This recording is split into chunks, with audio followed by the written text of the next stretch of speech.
তুমি ভাবতে পারো এটা একটা সাধারণ রেড পান্ডা, নরম লোমে মোড়া, গোল মুখ তার এবং শান্ত চোখ। কিন্তু আজ সে ভয়ঙ্কর একটা কাজ করবে।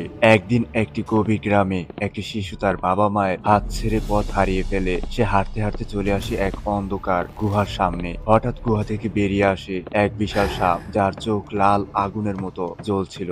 বাচ্চাটা ভয় পেয়ে চিৎকার করে, কিন্তু আশেপাশে কেউ নেই। সেই সময় দূর থেকে একটা রেড পান্ডা সবকিছু দেখে ফেলে। জঙ্গল কেঁপে ওঠে, পাখি উড়ে যায়, but not him. Red panda দৌড়ে আসে। তার ছোট পা দুটি হলেও তার বিশাল সাহস। সে গাছ বেয়ে উপরে উঠে যায়, তারপর লাফিয়ে পড়ে ঠিক সাপের সামনে। সাপ ফিসফিস করে, কিন্তু পান্ডা ভয় পায় না। পান্ডা সাপটির সাথে ফাইট করে। সে মাটি থেকে কিছু পাতা আর কাঁটা কুড়িয়ে নেয়, তৈরি করে একটা নতুন ফাঁদ। সাপ ছুটে আসে, কিন্তু ঠিক তখনই পান্ডা ফাঁদে ফেলে দেয় সাপকে।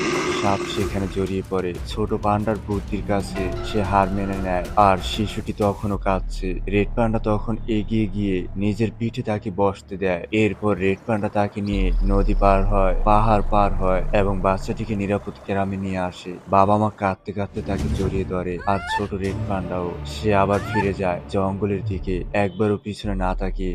আজকে যদি রেড পান্ডা না থাকতো, এই শিশুটি বাঁচতো না। তুমি কি এই সাহসী প্রাণীকে ভালোবাসো? তাহলে অবশ্যই কমেন্ট করো। আসলে সত্যিকারের হিরো দেখতে সবসময় মানুষের মতো হয় না।